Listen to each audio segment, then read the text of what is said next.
Growl Tiger was a bravo cat who lived upon a barge. In fact, he was the bravest cat that ever roamed at large. That's an excerpt from Growl Tiger's Last Stand, one of T.S. Eliot's poems from the collection Old Possum's Book of Practical Cats. Now, if I were to tell you in 1983 that someone would take this book of poetry and fashion the longest running musical in Broadway history, you would tell me I was high on catnip. But that's exactly what happened. In 1983, Cats was born and it garnered 7 Tony Awards, including Best New Musical.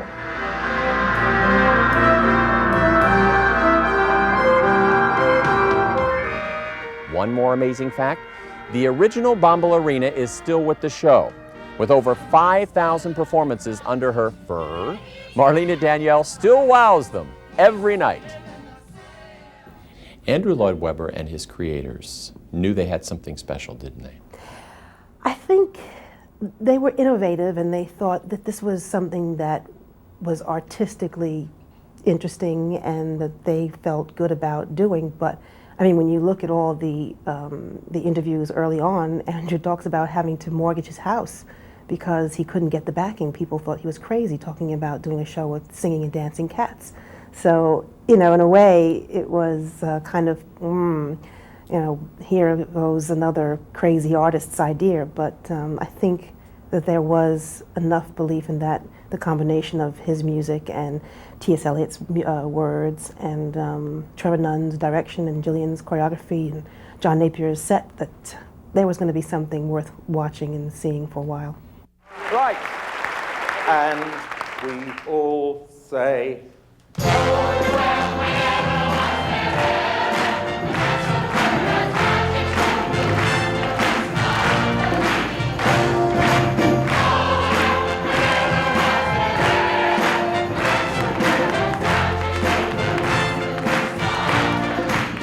You have a lot of child within you, I'm sure, and we all love to play act. Is the fact that you are playing an animal and you can find all these various nuances each and every night, does that make it as appealing to you as it does? Absolutely. Oh yeah, yeah. I say a lot of times we are so childish at work. We do such silly things that we just amuse ourselves with, and you wouldn't think that we were adults sometimes. But I do think that that's important to have that kind of openness and willing to be silly and, you know, just not be so serious, as we know life can make you sometimes. So yeah, no, the fact that we're being animals and that we can stretch and, you know, just do things that a human being would normally do makes you feel a little special and quirky, so you go with that. Because of the quality of performer that you're looking for and the fact that they all like to become something else, I would think that this becomes a very close-knit family, almost like a group of domesticated animals in a way. You're absolutely right. I mean, we discuss a lot of the tribal and ensemble feel of the show is very important. And yeah, that's what we are told to do when we first come in, that this is a tribe, that there is a sort of thing about being a group that knows that they're not a part of another group and that they're special in a way, and yeah, all those things. And it does spill over into the cast as humans. And we appreciate each other's hard work and energy.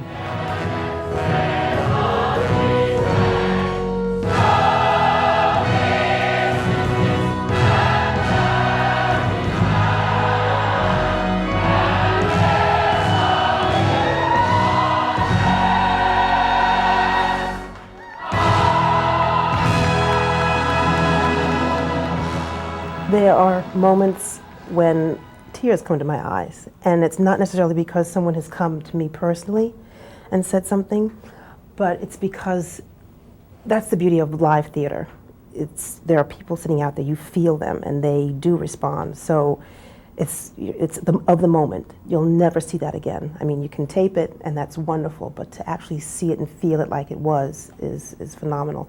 And it's just sometimes the audiences of young kids, you'll hear a certain gut laugh that you just spill. You just think, you know, that is such a real, genuine response to understanding what we're doing up here. On behalf of everyone from Cats, thank you for joining us on this historic evening.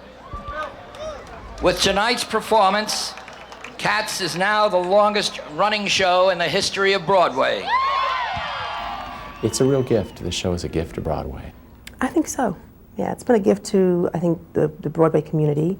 Some people may not see it that way because they felt like, oh, a British show took down the American show as the longest running, but you have to break those barriers and just see how many people's lives have been affected positively, how many people have been able to buy homes, you know, how many people can take care of their families, and how many people have put themselves through school.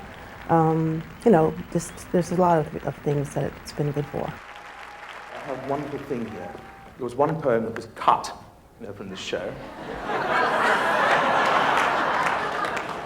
And I thought tonight, with so many friends here, I would show you why the show could have run a lot longer, but here it is, the story of Cat Morgan. Now, Cat Morgan was the cat who kept the door at Faber and Faber. As you all know, Faber and Faber was T.S. Eliot's publishing house that he founded, and one of the wonders is that, I mean, I think that Faber and Faber have done rather well out of this show, and therefore have put a lot of money back into young authors and theatre in general.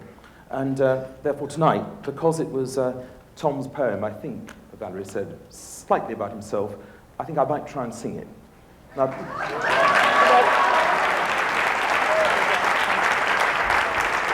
and this, by the way, is the book which I did McCavity from, I have to say. It is got all my notes in it, and it's one of the early ones, I think, which my mummy gave me. But anyway, now I'm not known as a singer, and we'll have to see what happens. I once was a pirate, what sailed the high seas, but now I've retired as a commissionaire, and that's how you find me, at taking my ease and keeping the door in a Bloomsbury Square. Now, my Cockney's about as bad as Dick Van Dyke, so don't worry. I'm partial to partridges, likewise to grouse.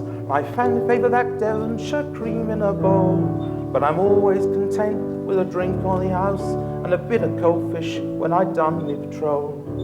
I ain't got much polish, my manners is gruff, but I've got a good coat and I keep myself smart, and everyone says, and I guess that's enough, you can't but like Morgan, he's got a good heart. I got knocked about on the Barbary coast, and my voice, it ain't no such mellifluous organ, and yet I can state, but I'm not one to boast, some of the girls is dead keen on old Morgan. So if you have business with Faber or Faber, I'll give you this tip, it's worth a lot more. You'll save yourself time, you'll save yourself labour, if just you make friends with a cat at the door.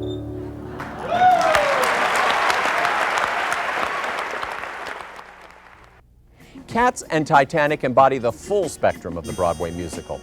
They're so rich and enthralling that somehow we live vicariously through them. And isn't that one of the primary goals of theater? A sense of the ideal and real woven up into the threads of our own. We'll see you next time on National Arts.